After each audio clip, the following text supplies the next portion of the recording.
내가 이방인 너에게 말하노라. 내가 이방인의 사도인 만큼 내 직분을 영광스럽게 여기노니 이는 혹 내 곤육을 아무쪼록 시기하게 하여 그들 중에서 얼마를 구원하려 함이라.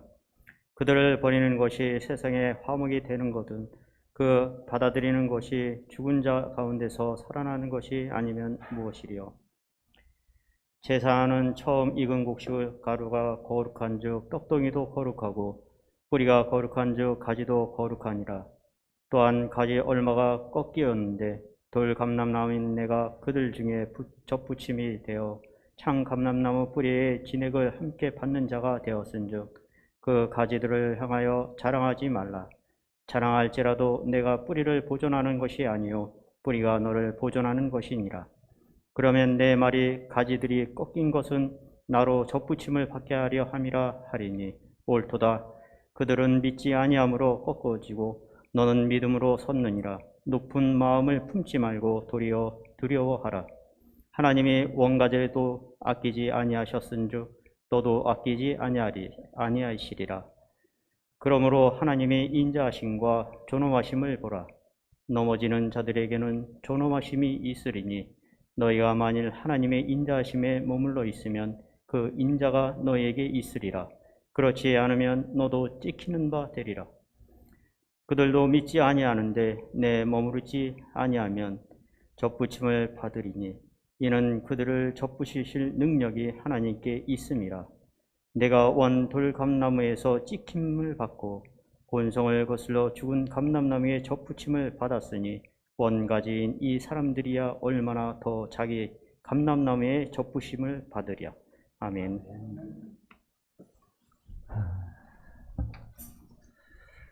우리가 로마서 말씀들을 계속 보고 있는데요. 로마서가 참 읽어보다 보면 논리적이기도 하고 복음에 대한 구체적인 설명들이 잘 나와 있어서 참 재밌게도 이렇게 읽어가게 되기도 합니다. 그래서 어떤 분들이 로마서를 좋아하시는 분들이 참 많은데요. 우리가 1장부터 8장까지 봐온 것처럼 로마서는 복음에 대해서 설명을 해줍니다. 그래서 복음이 뭐냐, 그 복음이 무엇인가를 우리가 제대로 알아서 구원의 확신을 우리 갖고 하나님을 섬겨가도록 그렇게 이유로 복음에 대해서 설명을 해주시죠. 복음은 예수 그리스도이십니다. 예수 그리스도는 하나님의 구원 섭리, 구원 계획, 이것에 대한 것이 이제 복음인데요. 그 복음을 1장부터 8장까지 설명을 해줬다면 9장부터 11장에서는 이스라엘 사람들, 유대인들에 대해서 다룹니다. 왜? 이스라엘 사람들은 메시아를 받아들이지 않거든요. 이거 왜 이러지? 약속의 자손 이스라엘이, 유대인들이 왜 예수님을 받아들이지 않지? 하는 그런 질문들을 갖게 된 거죠.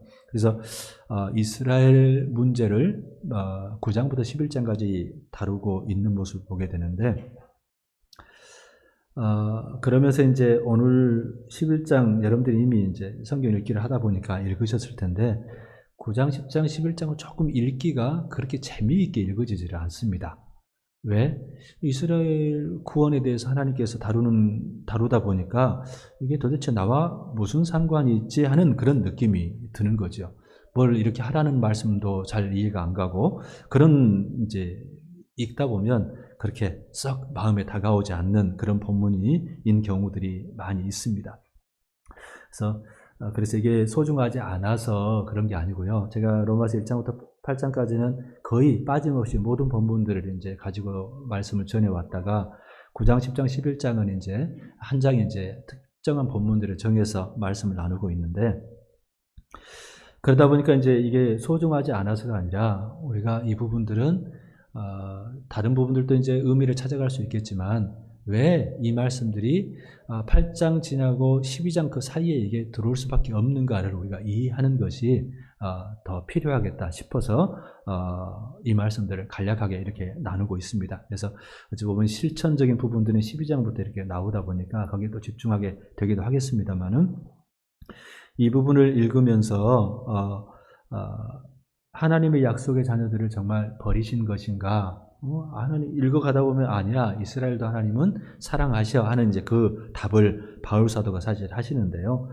그 질문에 대해서 뭐 우리가 얼마나 의미 있게 받으실지는 모르겠습니다만은 바울 사도 스스로도 이 부분에 대해서 자기 스스로도 이스라엘 사람이다, 나도 유대인이다, 아브라함의 씨다 하는 것을 이제 1장 1절에서 이렇게 먼저 이야기하면서 하나님이 이스라엘 버린 거 아니야 하는 말씀을 설명을 해주시고요.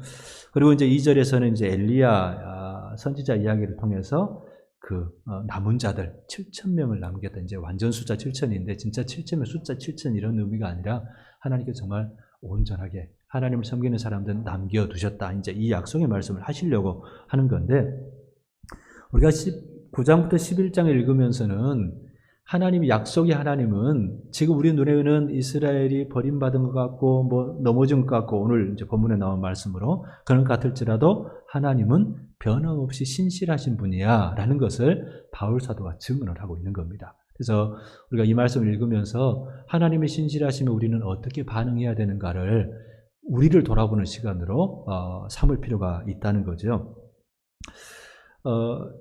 이 부분이 이스라엘 이야기, 이스라엘 구원받을까 하는 게 한마디로 말하면 그러다 보니까 이스라엘 민족, 아브라함의 육신의 혈통들의 구원 문제를 다루는 것처럼 이 본문들이 이제 주로 3장에 걸쳐서 많은 본문을 할애하다 보니까 우리가 진짜 이게 나와 뭔 상관이 있지? 나는 이방인 가운데 이제 예수님을 안 사람인데, 유대인의 기준에 의하면 이 유대인들이 예수님께 돌아오든 안 돌아오든 나와는 상관이 있나? 돌아오는 것은 족하지 뭐, 그러면 됐지 뭐, 이렇게 생각할 수 있는데, 이게 사실은 오늘 유대인과 이방인들에 대한 그런 구분을 하면서 바울 사도를 통해서 하나님께서 우리에게 말씀하시는 것은 우리가 어찌 보면 뼛속까지 이기적인 그런 존재들이라는 것을 우리에게 지적을 해주시는 겁니다.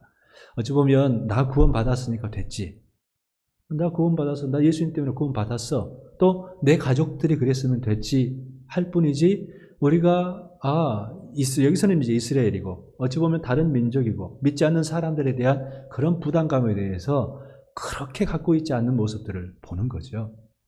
어느 순간부터 우리 안에는 복음의 열정들을 다, 복음 전도의 열정들을 다 잃어버렸습니다. 그냥 이렇게 살면 되는 거지, 하나님이 알아서 하시겠지. 그런데 오늘 이 이스라엘과 유대인들의 그런 이야기를 통해서 하나님께서는 모든 사람들이, 유대인뿐만 아니라 유대인의 넘어짐으로 인해서 어찌 보면 이방 사람들이 구원 얻게 하시는 게 하나님의 구원 계획이기도 하고 하나님의 신비죠, 비밀이죠. 근데 그것을 통해서 하나님께서 우리에게 말씀하시는 것은 유대인만 내가 선민으로 선택한 건 아니고 이 이방인들도 내가 사랑해서 지금 구원하고 있고, 이방인들을 통해서 어찌 보면 또 유대인들도 돌아오게 하는 것, 다시 말하면 모두가 구원에 이르기를 원하신다는 하나님의 마음이 들어있다는 거죠. 그러니까 우리들도 그 마음을 알아야 된다는 거죠. 나 구원받았으니까 됐어. 이거는 진짜 구원받은 사람의 모습이 아닐 수 있다는 거죠. 그 구원이 얼마나 중요한가를 제대로 모르는 사람들이 나 구원받았고 천국 가면 됐지, 이렇게 받아들일 수 있다는 것을 우리에게 지적을 해 주시는 거죠. 하나님의 원하심, 모든 사람들이 구원에 이르는 것입니다.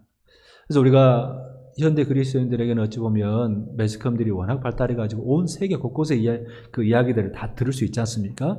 그것들이 어찌 보면 우리가 기도하게 하시는 그 하나님의 기회인 거죠. 나는 교회 다니고 뭐 하니까 됐어가 아니라요, 온 세계 방방곡곡이 예수 믿는 사람들, 구원에 이르는 사람들이 넘치기를 원하시는 분이 바로 하나님이시라는 그 마음을 우리가 이해할 필요가 있다는 거죠. 그러면서 이제 우리가 조금 더 오늘 말씀을 구체적으로 이해해 보면, 이제 우리가 13절부터 읽었습니다만은 원래 11절부터 본문을 제가 정했다가 이 주보에 들어가는 공간이 너무 없어가지고 본문 실을 수가 없어서 이제 줄여서 실었습니다만은 11절, 12절부터 이어지는 그 질문이 사실 그렇습니다.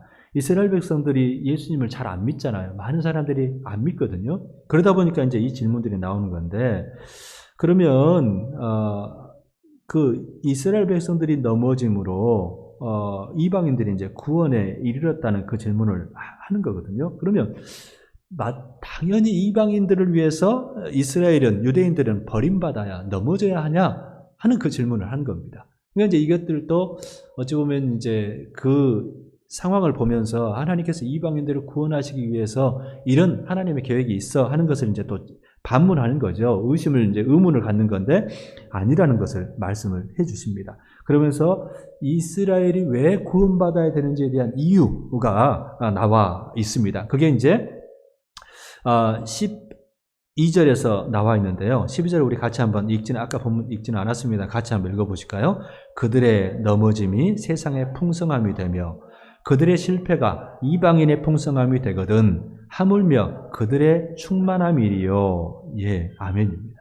그러니까 이방인들이 이스라엘 백성들이 이제 버림받았구나. 그래서 이방인이 구원받는 거야. 그걸로 끝이야. 이게 아니라 이 이스라엘 백성들이 넘어짐으로 인해서 이방인들에게 기회가 갔다는 거죠. 오히려 그들 세상이 이방인들이 하나님의 구원을 받을 그 기회가 주어졌었는데 그게 이제 풍성함이 되었다는 거죠. 그랬는데 그러니까 버려짐으로 그렇게 그들에게 풍성함이 됐는데 그들이 다시 회복되면 얼마나 더 그들에게 풍성한 복이 임하겠느냐. 이스라엘 백성들이 회복되는 게 이방인들에게도 세상에게도 복이라는 말씀을 해 주시는 거거든요. 이제 그러면서 1절에서도 그렇고 이방인에게 이르러 이스라엘로 시기 나게 함이라. 그 다음에서 또 14절에서도 내 고륙을 아무쪼록 시기하게 하여 이런 말씀을 하시거든요.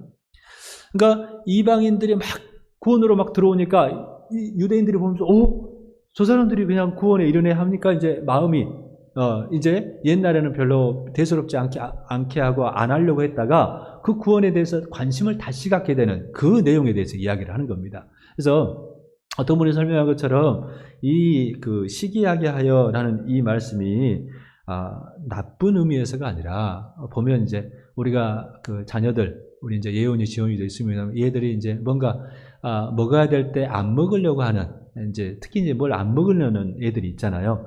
그 애들 할 때는 우리가 그 밥 먹이기 위해서 엄마 아빠가 이거 먹는 거 가지고 막 이렇게 뭐 비행기처럼 장난도 해서 먹이기도 하고 또 동생이 안 먹으면 누나나 형에게 이렇게 먹어봐 해가지고 맛있게 먹는 모습 보여가지고 얘도 이제 먹게 하는 그런 작전을 펴잖아요. 일종의 그런 거죠. 시샘내기 하는 겁니다. 샘 나서 나도 먹어야지. 이 마음이 이제 들어올게 하려는 그 마음이었죠. 그런데 먼저 우리가 돌아봐야 될 게 15절인데 그들을 이제 15절 같이 읽습니다. 그들을 버리는 것이 세상의 화목이 되거든 그 받아들이는 것이 죽은 자 가운데서 살아나는 것이 아니면 무엇이리요? 이렇게 말씀하거든요. 근데 우리가 그 12절과 이제 반복의 15절 말씀인데 이스라엘 백성들이 버리는 것이 세상의 화목이 되었다. 이스라엘이 그러니까 하나님을 거부하고 대신에 이제 이스라엘이 와서 그 풍성함을 누리게 됐다면 그래서 하나님과 화목하게 됐다면 그 이스라엘 백성들이 다시 받아들여지는 것은 죽은 자 가운데서 살아나는 것이다. 죽은 자 가운데서 살아나는 것이 아니면 무엇이리요 하는데 그 말이 그거잖아요. 죽은 자 가운데 살아나는 것이다. 이게 부활이잖아요. 부활은 뭡니까? 구원의 완성입니다. 이스라엘 백성들이 구원 얻어야 하나님의 구원 계획이 완성된다는 말씀을 하는 겁니다. 그래서 이스라엘 백성들 우리가 이스라엘 백성이 그리고 우리가 대수롭지 않게 여기는 그런 모든 사람들에게 복음이 전해지고 그들에게 하나님의 구원이 이르는 것 그게 진짜 우리 모두의 그 구원의 완성까지도 이루어지는 그런 과정이라는 것을 이해할 필요가 있다는 말씀을 하는 겁니다. 그래서 우리가 이스라엘 백성들이 아니면 우리와 모르는 지금 예수님을 모르는 사람들에 대해서 뭐 난 상관없어가 아니라 이들을 통해서 진짜 하나님의 구원, 하나님의 마음이 이 땅에 온전히 이루어진다는 말씀을 하는 거죠. 그러니까 우리 확장해서는 세계 모든 열방인 거고요. 가까이 말해서 우리 친족, 예수님을 모르는 그 사람들에게 복음이 전해지는 것이 그만큼 우리의 구원의 완성에게도 너무 필요하다는 말씀을 해 주시는 겁니다. 우리가 시기하는 것에 대해서 조금 더 이야기해 볼 필요가 있는데요. 시기라는 것은 셈을 내고 미워한다. 이게 이제 기본적인 원래 뜻인데 매우 바란다는 의미가 있습니다. 원래 마음이 없었다가 그 사건을 보면서 내 마음이 확 변해가지고 나도 저거 갖고 싶어 이런 마음을 드는 것을 이제 시기라고 해볼 수 있는데요. 무엇을 대상으로 시기하느냐? 이게 이제 시기가 여기서 말하는 좋은 의미에서 시기이죠. 여기는 복음에 대해서 시기하는 거거든요. 복음은 좋은 거잖아요. 그러니까 근데 많은 사람들이 시기하는 것은 이게 이제 어찌 보면 그 나쁜 의미에서 시기하는 경우들이 많습니다. 근데 이런 시기를 성경에서 말하는 게 아니에요. 죄를 짓는 그런 시기가 아니라는 말씀입니다. 남이 가진 것 그냥 나는 못 갖고 있기 때문에 미워하고 또 싫어하고 이런 시기는 죄가 되는 거죠. 그런데 여기서 말하는 것은 남이 가진 권리가 남에 있는 것을 내가 막 빼앗아 오려는 그런 시기함이 아니라 그 권리가 우리에게도 주어진 거예요. 이것들은 반드시 가져야 되는데 별로 대수롭지 않게 생각하는 우리 아이들 반드시 먹어야 건강해지잖아요. 근데 그건 먹어야 되는데도 원하지 않아요. 입맛이 없어서도 그런지 왠지 그냥 다른 거, 단 거 먹고 싶지, 좋지 않은 것을 더 먹고 싶어가지고 그 진짜 먹어야 될 것은 별로 좋아하지 않는 그런 모습 가운데 있을 때 이 시기하는 마음들이 필요하다는 거죠. 거기에 이제 동기부여, 자극하는 것들이 필요하다는 것을 이야기를 하는데요. 그러잖아요.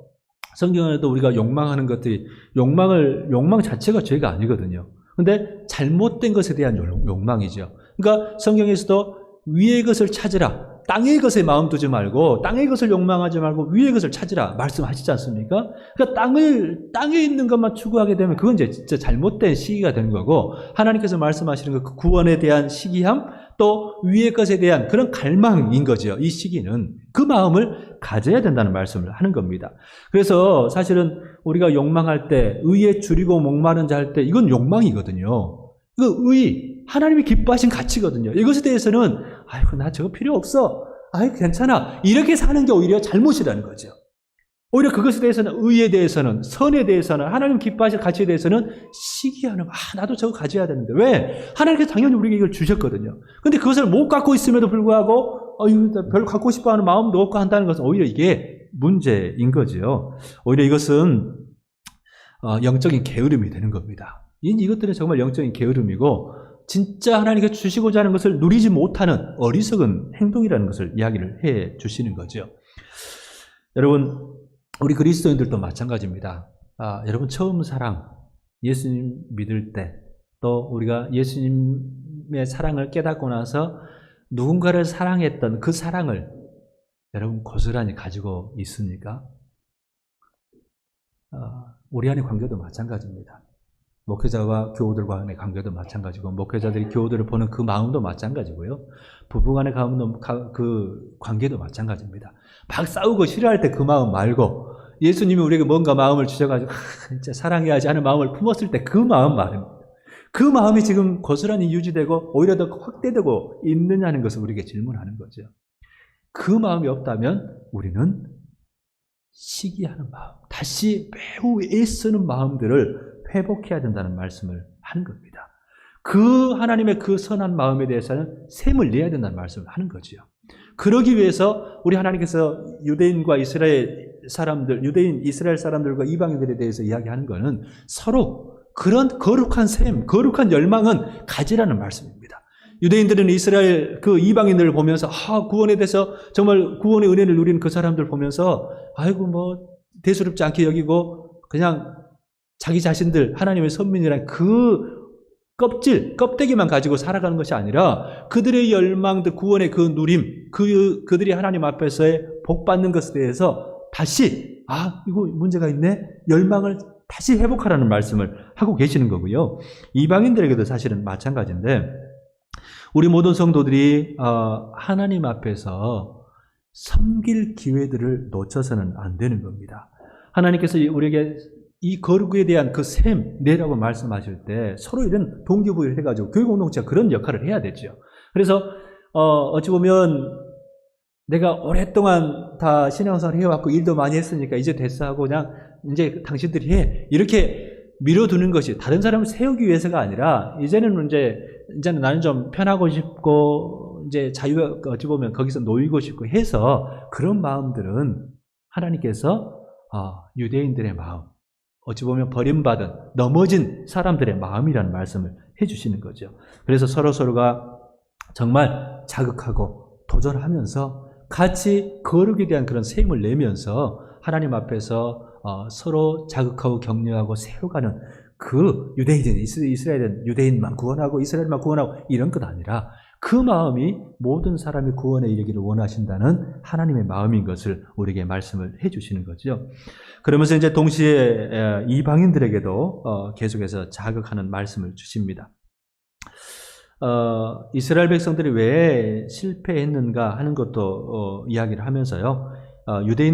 이방인들에게도 이스라엘 사람들이 버림받고 대신에 내가 구원받았다. 그건 맞아. 그렇다고 해서 새 이스라엘, 새로운 그 아브라함의 후손들 되었다고 자만하지 말라는 말씀을 하시는 거죠. 경고해 주시는 겁니다. 그러면서 16절 말씀 보면 이제 처음 익은 곡식 가루가 거룩한 즉, 뿌리가 거룩한 즉, 가지도 그러하니라 하면서 이 거룩한 조상들, 혈통이 중요하지 않은 것 아니다. 다시 말하면 믿음의 가문 중요하다는 거죠. 믿음의 가문 가운데서 이렇게 오랜 신앙의 가문 가운데서는 이제 모태 신앙이다 보니까 이렇게 점점 나태해지는 그런 사람들도 나와요. 근데 그분들에 대해서는 다시 시샘하게 하는 역할들을 또 새로 신앙생활 하는 사람들이 하기도 해요. 근데 이것들은 그 사람만 잘하고 이 사람들은 안 되고 이게 하나님의 마음이 아니라 서로 자극하면서 서로 하나님 앞에서는 진짜 열심을 품기를, 위의 것에 대한 열심들은 같이 품기를 바라시는 거죠. 그러면서 이제 17절부터 나오는 말씀인데 이제 그 접붙임을 받은 이야기를 이제 이야기를 하면서 18절에 그 가지들을 향하여 자랑하지 말라라고 하시고 또 20절 말씀은 후반절 보면 높은 마음을 품지 말고 도리어 두려워하라 라고 말씀을 합니다. 왜요? 20절 보니까 옳도다. 그들은 믿지 아니함으로 꺾이고 너는 믿음으로 섰느니라.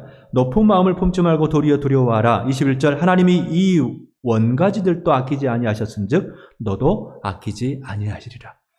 이 로마서 8장까지 우리가 하면서 이 구원의, 하나님의 구원의 확실성, 변치 않는 그거에 대해서, 그리고 어떤 것도 하나님의 사랑에서 끊을 수 없느니라 했다가 갑자기 이 말씀 나오니까 어찌 보면 뭐가 안 맞는 말씀 같지 않습니까? 그래서 진짜 우리에게 그런다는 말씀이 아니라 경고하시는 겁니다. 나태하지 말고, 게으르지 말고, 방심하지 말고, 오늘 정말 그 구원에 온전히 이루어진, 완성되는 그날까지 예수 그리스도를 닮아가기 위해서, 예수 그리스도 안에서 하나님의 양자된 자, 하나님의 자녀된 자답게, 하나님의 상속자답게 그렇게 서가라는 말씀을 우리에게 하시는 거죠. 여러분, 마태복음 20장 보면 포도원 이야기, 주인의 이야기가 나오지 않습니까? 하나님의 마음은요, 거기서 보면 먼저 된 자가 나중되고 나중된 자가 먼저 된 자들이 많다라는 말씀을 하세요. 그럼 이 말씀에 대해서 어떤 사람들이 여러 가지 생각을 하겠습니다만은 어찌 보면 먼저 된 자들, 먼저 주님을 안 자들들 중에는 그래? 그게 법칙인가 봐. 그러면 뭐 우리는 먼저 했으니까 다른 사람한테 다 넘기지 뭐. 이런 마음을 품을 수도 있겠으면 그 마음이 사실 아닌 겁니다. 먼저 된 자는 누굽니까? 포도원 주인의 마음, 아버지의 마음을 아는 자들이거든요. 하나님은 어떤 마음을 가지고 예수님께서 그 마태복음 20장 말씀을 하십니까? 먼저 된 자가 나중 된 자 되기도 하고 나중 된 자가 먼저 된 자 되기도 해. 뭐 그런 게 법칙이야. 이 말씀을 하시려고 했을까요? 아닙니다. 하나님은 모든 자가 먼저 된 자 되기를 원하시는 겁니다. 모든 사람들이 하나님의 마음을 알고 포도원 주인의 마음을 알아서 그 구원을 나 예전에 누렸어. 그 은혜 누렸어. 경험했어. 지금은 뭐 다 누렸으니까 됐어.가 아니라 오늘도 변함없이 그 은혜를 누려갈 뿐만 아니라 내일도 모레도 더 예수 그리스도 장성한 분량에 이르기를 원하는 그 주님의 마음을 우리가 이해할 필요가 있다, 알아들을 필요가 있다는 말씀을 하는 거죠. 그러면서 이 두려워하라는 말씀을 하는 것은 여기서 이제 이 믿음에 대한 문제입니다. 우리가 너희가 이제 믿지 아니함으로 꺾였고 너희는 믿었으므로 섰다 하고 20절에 말씀하는데 이 믿음이요 여러 가지가 있습니다. 잘못된 믿음, 맹신, 광신 이런 것도 있잖아요. 과신도 있습니다. 하나님이 한번 구원했으니까 다 됐어. 이제 됐어. 이렇게 해도 돼. 대충 해도 돼. 이제는 나 구원 받았으니까. 이건 과신입니다. 하나님에 대한 잘못된 맹신이기도 하겠습니다만 과신인 거죠. 과신도 금물입니다. 이스라엘 백성들 어땠습니까? 할례 받았잖아요. 이 거룩한 조상들 때문에, 첫 열매 때문에, 이 뿌리 때문에 할례 받고 또 율법, 하나님의 약속의 말씀도 받았잖아요. 선민 되었지 않습니까? 그러니까 됐어. 아니라는 겁니다. 그러면서 그 사람들이 이제 이거 갖고 충분한 게 아니라 진짜 우리 모두가 끝까지 메시아가 왔으면 그 메시아 모시고 살아가는 게 유대인들이 해야 될 일인데 그것들을 놓쳤는데 우리 그리스도인들도 마찬가지입니다. 유대인들만 율법주의적이고 율법이 중요한데 율법주의적이 되는 게 문제죠. 그리스도인들은 안 그럴까요? 율법주의적 신앙이라는 것은 뭔가 하라 하지 마라 이게 아주 민감한 경우들이 있는데 그러다 보니까 진짜 하나님의 마음, 율법에 더 중요한 것을 놓쳐버릴 때가 많습니다.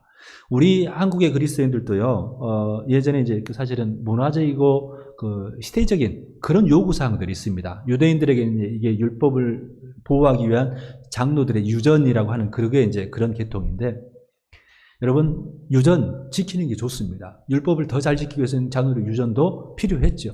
근데 그게 이제 바뀌어버리고 하니까 문제였는데, 여러분 보십시오. 우리 한국교회에는 이제 도박이라든가 도박은 지금 진짜 문제인데, 음주, 그 다음에 금연, 이게 법이었지 않습니까?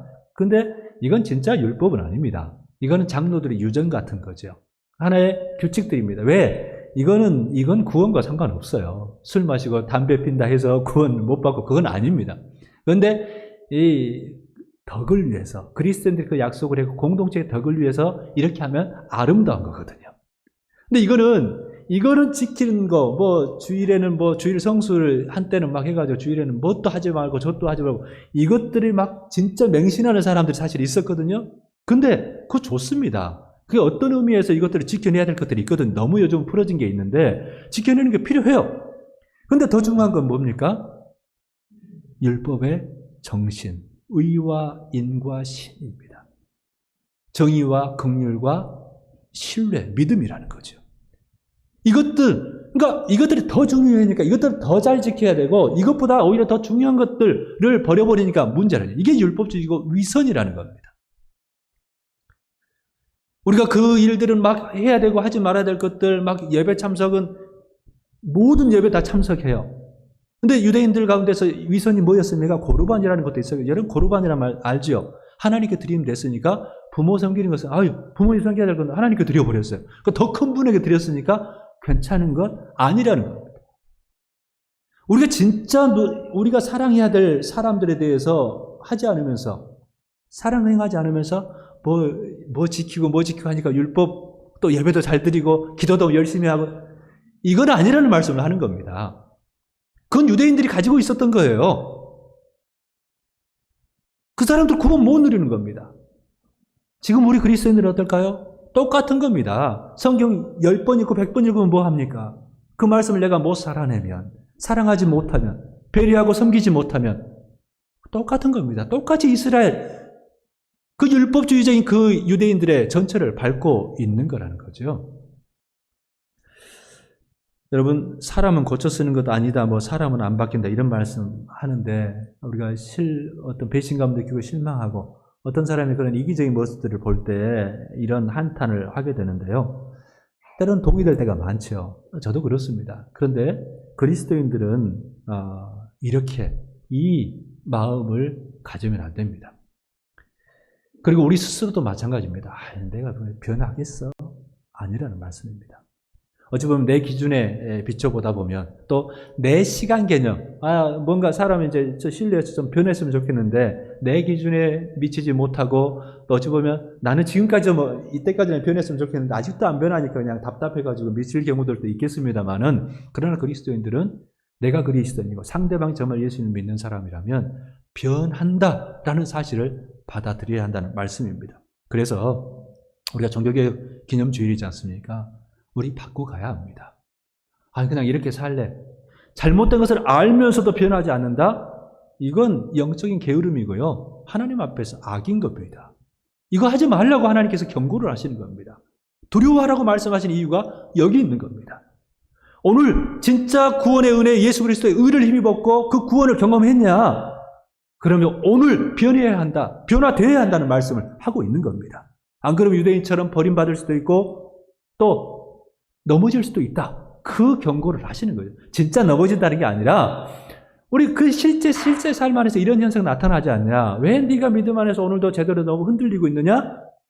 오늘 주님 앞에서 거룩을 위해서 또 변화되기 위해서 마음 써가지 않으니까 그런 거야 라는 말씀을 해주시는 거죠. 우리 하나님의 마음 이해할 필요가 있습니다. 우리가 개혁교회를 한다는 끊임없이 개혁되는 교회를 개혁교회를 하거든. 종교개혁의 신자들이다. 종교개혁의 마음을 가지고 우리 하나님 섬기겠다 하는 사람들은 오늘도 바뀌어가야 한다는 거죠. 우리 교회도 마찬가지입니다. 우리 교회에 하나님께서 은혜 베푸셨다. 뭐 그 앞으로도 될겠지. 그게 아닙니다. 앞으로 하실 수 있죠. 하나님 하시겠지요. 근데 문제는 내가 어떻게 하실 거냐는 겁니다. 우리가 어떻게 할 거냐는 겁니다. 우리 교회가 세상을 향해서 어떻게 설 거냐는 겁니다.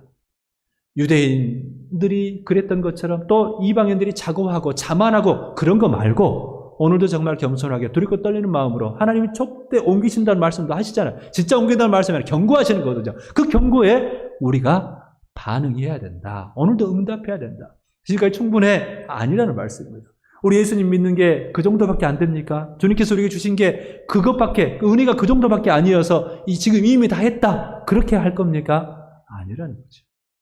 하나님 앞에서 그렇게 우리뿐만 아니라 우리 서로 격려하면서 주님 앞에 든든한 하나님의 사람들로 예수 닮은 사람들로 서가도록 우리가 서로 도전하고 또 샘 낼 정도로 거룩한 샘을 내게 하는 그런 역할들을 다 감당하는 우리들 또 교회가 되었으면 참 좋겠습니다. 아버지 하나님 감사합니다.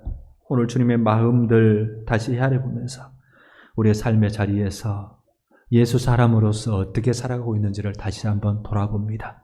우리 구원의 완성이 이미 이루어진 것 아니라 이미 우리가 예수 그리스도로 말미암아 의로워졌고 죄사함을 받았고 또 이미 구원을 얻었습니다마는 그 구원의 완성은 예수 그리스도의 그 재림하심과 그 부활의 때 이루어진다는 사실들을 기억하면서 주님 앞에 설 때까지 최선을 다해서 경주해가는 정말 거룩한 열망, 샘을 가지고 열심히 걸어가서 예수님을 닮아가기 위해서 애써가는 몸부림쳐가는 저희 모두가 되게 도와주옵소서. 예수님의 이름으로 기도하옵나이다. 아멘.